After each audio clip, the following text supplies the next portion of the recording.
Another Sherlock Holmes adventure. Introduced by Dr. Watson, this one's called The Noble Bachelors. It was a few weeks before my marriage, during the days when I was still sharing rooms with Sherlock Holmes in Baker Street. I had remained indoors all day, for the weather had taken a sudden turn to rain with high autumnal winds. The Giselle bullet, which I had brought back in one of my limbs as a relic of my Afghan campaign, throbbed with dull persistency. With my body in one easy chair and my legs upon another, I had surrounded myself with a cloud of newspapers. When at last I had saturated myself with the news of the day, I tossed them all aside and lay listless, speculating lazily upon the huge crest and monogram on the envelope upon the table which awaited my friend's return. Well, Holmes, here's a very fashionable epistle. Your morning letters, if I remember right, were from a fishmonger and tide waiter. Yes, Watson. My correspondence has certainly the charm of variety. And the humbler ones are usually the more interesting. This looks like one of those social summonses which call upon a man either to be bold or to lie. Oh, come. It may prove to be something of interest after all. Not social, then? Distinctly professional. And from a noble client? One of the highest in England. Oh, my dear fellow, I congratulate you. I assure you, Watson, without affectation, that the status of my client is a matter of less moment to me than the interest of his case. It is just possible, however, that also may not be wanting in this new investigation. You have been reading the papers diligently of late, have you not? It looks like it. I've had nothing else to do. It is fortunate. You will perhaps be able to post me up. I read nothing except criminal news in the agony column. The latter is always instructive.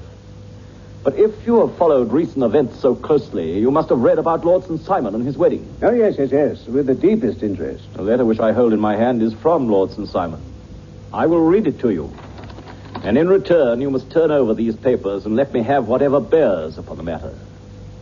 This is what he says. My dear Mr. Sherlock Holmes, Lord Backwater tells me that I may place implicit reliance upon your judgment and discretion. I have determined, therefore, to call upon you and to consult you in reference to a very painful event which has occurred in connection with my wedding. Mr. Lestrade of Scotland Yard is acting already in the matter, but he assures me that he sees no objection to your cooperation, that he even thinks it might be of some assistance. I will call at 4 o'clock in the afternoon, and should you have any other engagement for that time, I hope you will postpone it, as this is a matter of paramount importance. Yours faithfully, etc. It is dated from Grosvenor Mansions and written with a quill pen. The noble lord has had the misfortune to get a smear of ink upon the outer side of his right little finger. He says 4 o'clock. It's past 3 now. And I have just time, with your assistance, to get clear upon the subject. Turn over those papers and arrange the extracts in their order of time, while I take a glance as to who our client is. All right. Here he is. Robert Walsingham, Devere, St. Simon. Second son of the Duke of Balmoral. Arms, azure, 3 caltrop in chief over a fess sable, born 1846. Well, that makes him 41 years of age. It's mature for marriage. Was Undersecretary for the Colonies in the late administration. The Duke, his father, was at one time Secretary for Foreign Affairs. They inherit Plantagenet blood by direct descent and Tudor on the distaff side. Well, there's nothing very instructive in all this. I must turn to you, Watson, for something more solid. I have very little difficulty in finding what you want. The facts are quite recent. The matter struck me as remarkable, but, well, I feared to refer it to you, as I knew you had an inquiry on hand and that you disliked the intrusion of other matters. Oh, you mean the little problem of the Grosvenor Square furniture van? That is quite clear up now. It was obvious from the first. Pray give me the results of your newspaper selections. Yes. There was a paragraph in one of the society papers. Yes, here it is. There will soon be a call for protection in the marriage market, for the present free trade principle appears to tell heavily against our home product. One by one, the management of the noble houses of Great Britain is passing into the hands of our fair cousins from across the Atlantic. An important addition has now been made to the list of prizes which have been borne away by these charming invaders. Lord St. Simon, who has shown himself for over 20 years proof against the little god's arrows, has now definitely announced his approaching marriage with Miss Hattie Doran, the fascinating daughter of a Californian millionaire. Miss Doran, whose graceful figure and striking face attracted much attention at the Westbury House festivities, is an only child, and it is currently reported that her dowry will run to considerably over 6 figures. As it is an open secret that the Duke of Balmoral has been compelled to sell his pictures within the last few years, and as Lord St. Simon has no property, save the small estate at Birchmoor, it is obvious that the Californian heiress is not the only gainer by an alliance which will enable her to make the easy and common transition from a Republican lady to a British title. Anything more? Yes, plenty. There's a note here to say that the marriage would be an absolutely quiet one at St. George's, Hanover Square, and that the party would return to the furnished house at Lancaster Gate that had been taken over by Mr. Aloysius Doran. Now then, 2 days later, that's Wednesday last, there's a curt announcement that the wedding had taken place. Well, those are all the notices that appeared before the disappearance of the bride. Before the what? The vanishing of the lady. When did she vanish, then? At the wedding breakfast. Indeed. This is more interesting than it promised to be. Quite dramatic, in fact. Yes, it struck me as being a little out of the common. They often vanish before the ceremony, and occasionally during the honeymoon. But I cannot call to mind anything quite so prompt as this. But there is a ring at the bell. And as the clock makes it a few minutes after 4, I have no doubt that this will prove to be our noble client. No, do not dream of going, Watson. I very much prefer having a witness, if only as a check to my own memory. I would not have missed this case for words. Lord Robert St. Simon. Good day, Lord St. Simon. Pray take the basket chair. This is my friend and colleague, Dr. Watson. Draw up a little to the fire, and we shall talk this matter over. A most painful matter to me, as you can most readily imagine, Mr. Holmes. I've been cut to the quick. I understand you have already managed several delicate cases of this sort, sir, though I presume that they were hardly from the same class of society. No, I am descending. I beg your pardon? My last client of the sort was a king. Oh, really? I had no idea. And which king? The King of Scandinavia. What, had he lost his wife? You can understand that I extend to the affairs of my other clients the same secrecy which I promised to do in yours. Oh, of course. Very right, very right. I'm sure I beg your pardon. As to my own case, I am ready to give you any information which may assist you in forming an opinion. Thank you. I've already learned something of it from the public prints. Nothing more. I think I may arrive at my facts most directly by questioning you. Pray do so. When did you first meet Miss Hattie Doran? In San Francisco, a year ago. Did you become engaged then? No. But you were on a friendly footing? I was amused by her society, and she could see that I was amused. Her father is very rich? He is said to be the richest man on the Pacific slope. And how did he make his money? In mining. He had nothing a few years ago. Then he struck gold, invested it, and came up by leaps and bounds. Now, what is your own impression as to the young lady's, your wife's, character? You see, Mr. Holmes, my wife was 20 before her father became a rich man. During that time, she ran free in a mining camp, so that her education has come from nature rather than from the schoolmaster. She is what we call in England a tomboy. She is impetuous, volcanic, I was about to say. On the other hand, I would not have given her the name which I have the honor to bear had I not thought her to be at bottom a noble woman.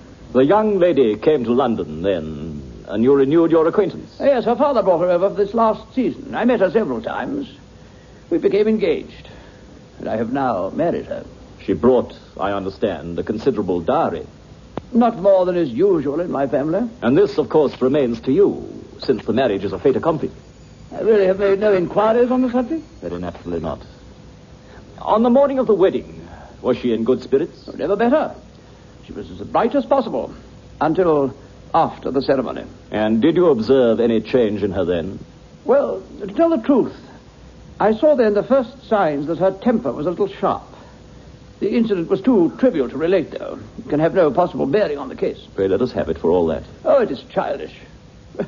She dropped her bouquet as we went towards the vestry. She was passing the front pew at the time, and it fell over into the pew. There was a moment's delay, but the gentleman in the pew handed it up to her again. It didn't appear to be the worse for the fall, yet when I spoke to her about it, she answered me abruptly. In the carriage on our way home, she seemed absurdly agitated over so trifling a cause. Indeed. You say that there was a gentleman in the pew. Some of the general public were present then? Oh, yes.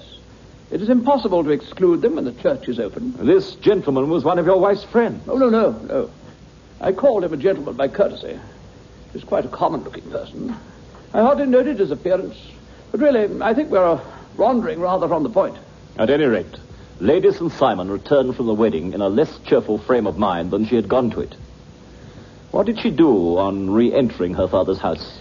I saw her in close conversation with her maid, Alice. A confidential servant? A little too much so. She is an American. She came from California with her. It seemed to me that her mistress allowed her to take great liberties. Still, of course, in America, they look upon these things in a different way. You did not overhear what they said? Lady St. Simon said something about jumping a claim. She was accustomed to using slang of that kind. I've no idea what she meant. American slang is very expressive sometimes. And what did your wife do next? She walked into the breakfast room. On your arm? No, alone. She was very independent in little matters like that. Then after we'd sat down for 10 minutes or so, she rose hurriedly, muttered some words of apology, and left the room. She never came back. Her maid says she went to her room, covered her bride's dress with a long ulster, put on a bonnet, and went out. One of the footmen remembered seeing a lady leave, but he refused to credit that it could have been his mistress.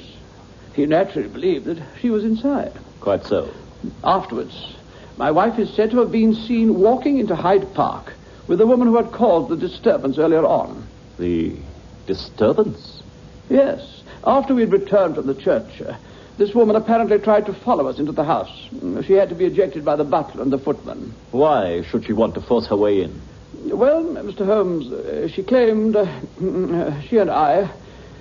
well, to tell the truth, her name is Flora Miller. She used to be danseuse at the Allegro. I have not treated her ungenerously, but she's no just cause for complaint against me. But you know what women are, Mr. Holmes? She wrote me dreadful letters when she heard I was to be married. In fact, the reason I had the marriage celebrated so quietly was because I feared there might be a scandal at the church. Fortunately, I had given instructions to the servants at the house, and they soon pushed her out. Did your wife hear all this? No, thank goodness she didn't. And yet she was seen walking with this very woman afterwards. Yes, Mr. Lestrade of Scotland Yard looks upon it as very serious.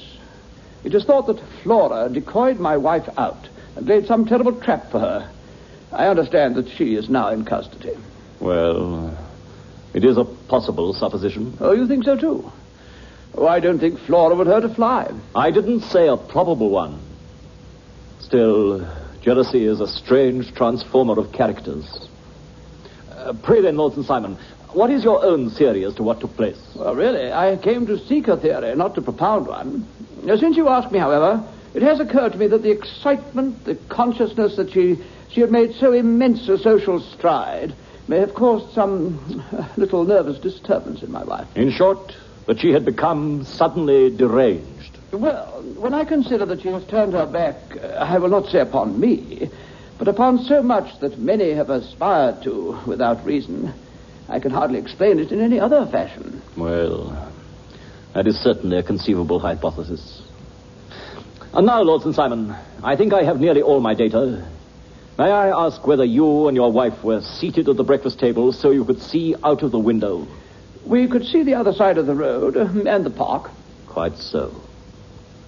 I do not think I need detain you any longer. I will communicate with you. Should you be fortunate enough to solve this problem? I have solved it. Yes? What was that? I say, I have solved it. Where, then, is my wife? That is a detail which I shall speedily supply. Yes, I'm afraid it will take wiser heads than yours or mine. Good day to you, gentlemen.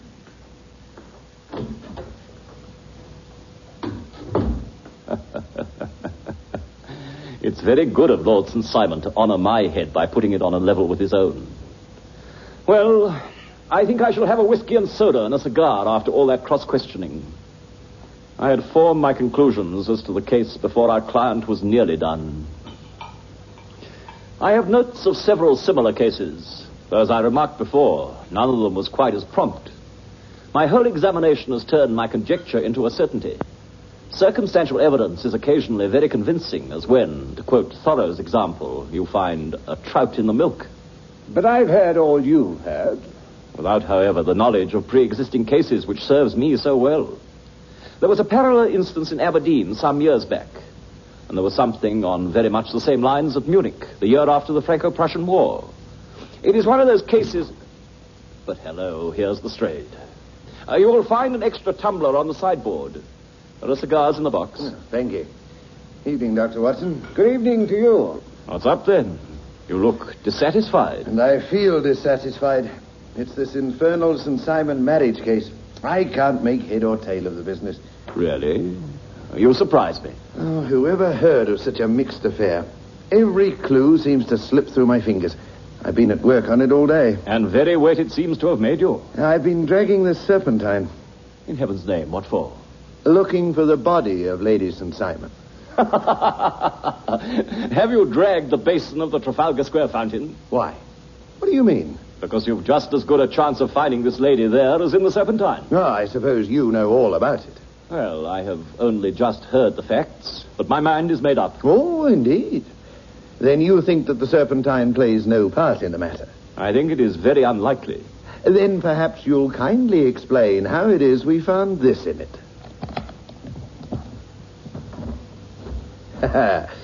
There's a little nut for you to crack, Master Holmes. Indeed.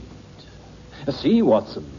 A wedding dress, white satin shoes, a bride's wreath and veil. And a wedding ring. You dragged these from the Serpentine? No. They were found near the bank by a park keeper. They were identified as her clothes. It seemed to me that if the clothes were there, the body wouldn't be far off. By the same brilliant reasoning, every man's body is to be found in the neighborhood of his wardrobe. And pray, what did you hope to arrive at through this? Some evidence implicating Flora Miller in the disappearance. I'm afraid you will find it difficult. Oh, are you indeed now? And I'm afraid, Holmes, that you're not very practical with your deductions and your inference. This dress does implicate Miss Flora Miller. And how? In the dress is a pocket. In the pocket is a card case. In the card case is a note. Just listen to this. You will see me when all is ready. Come at once, F.H.M.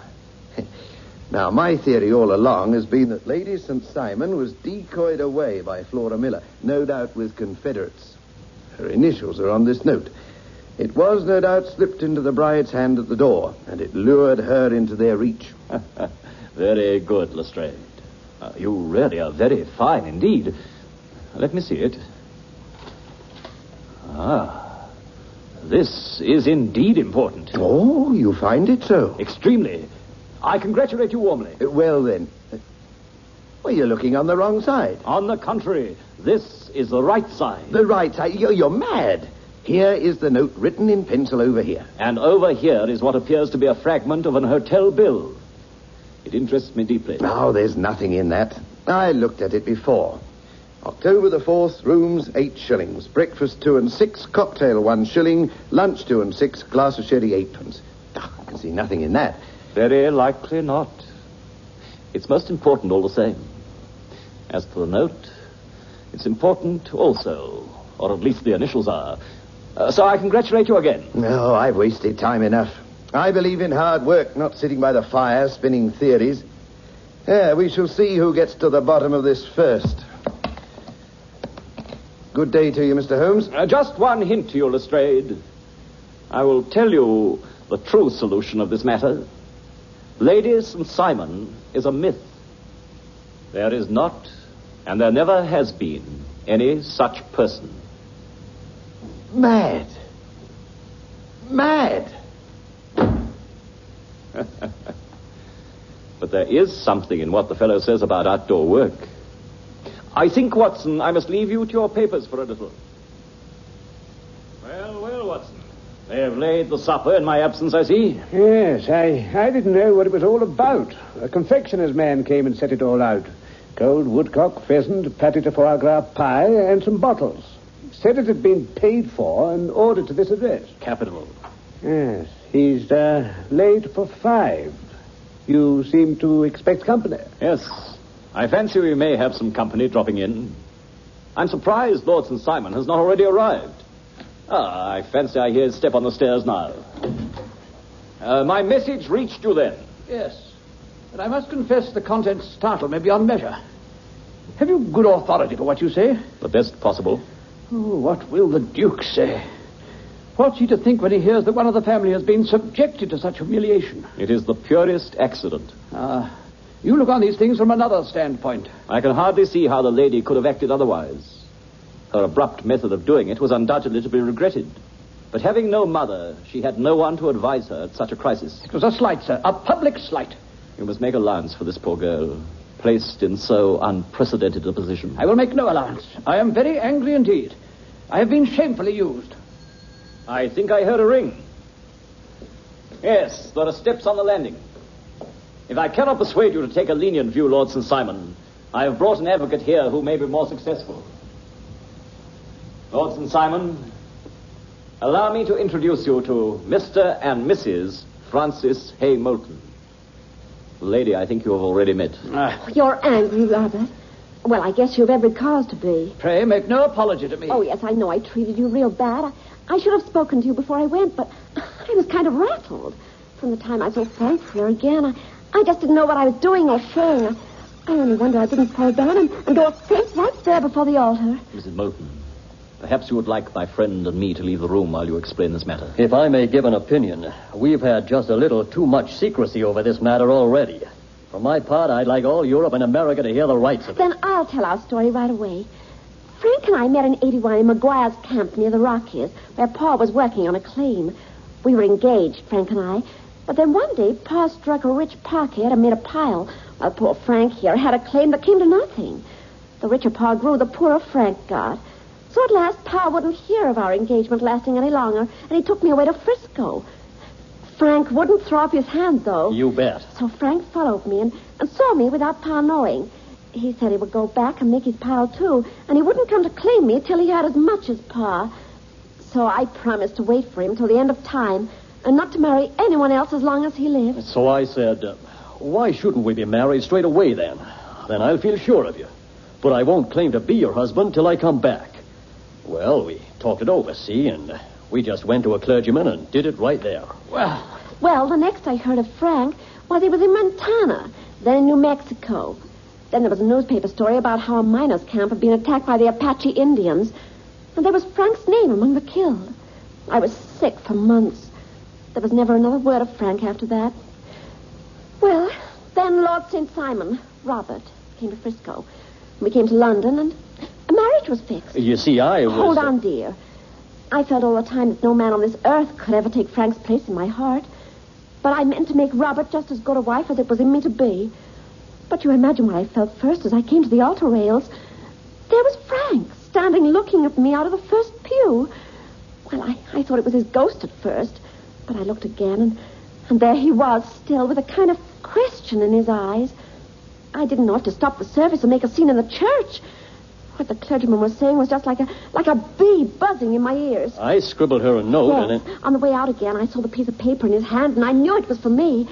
So as I passed the pew, I dropped my bouquet over, and he slipped the note into my hand when he gave it back. You never doubted for a moment that your first duty was to him. Of course. Well, I told my maid to say nothing and got a few things packed.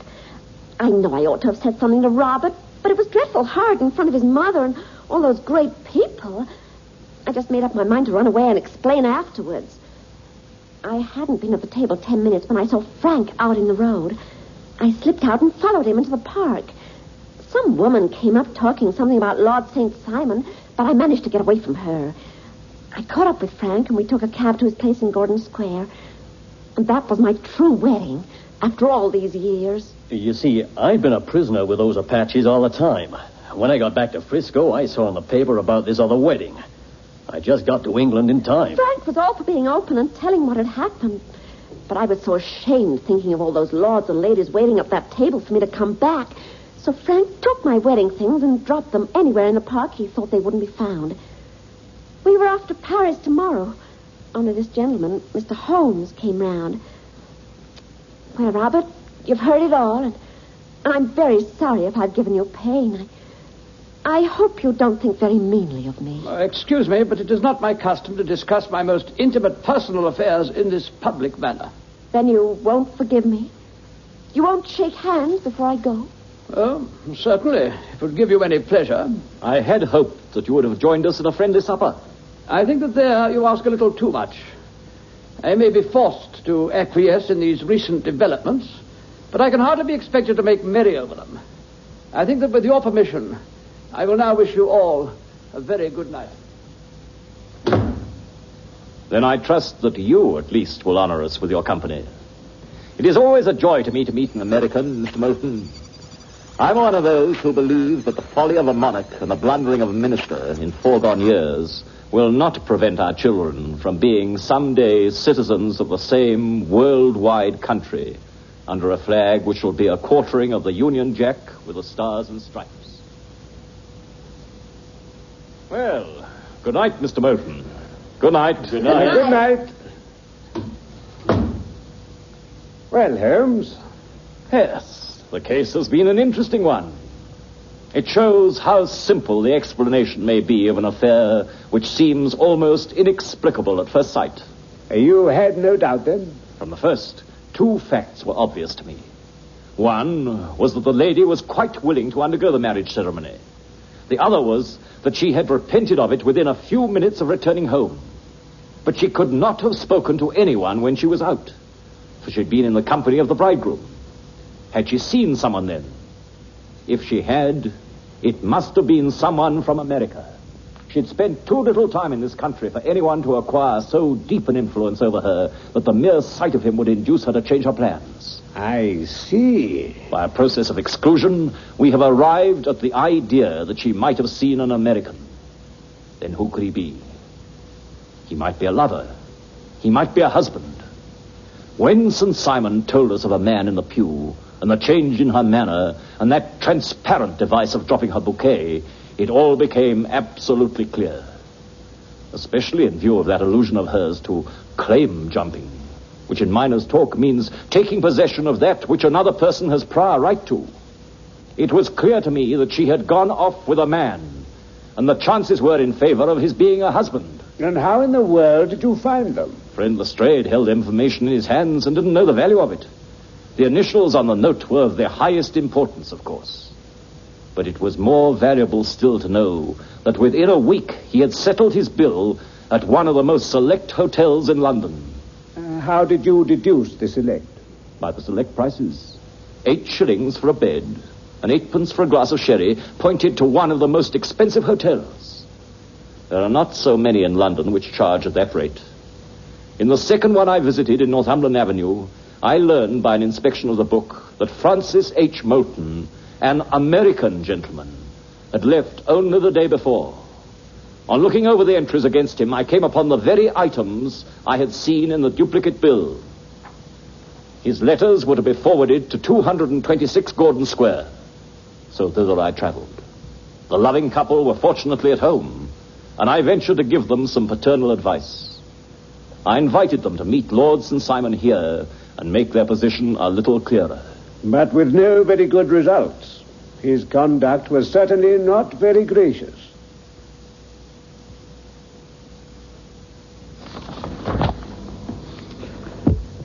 In The Noble Bachelor, as Sherlock Holmes and Mr. Dr. Watson, you heard Robert Langford and Kenneth Baker.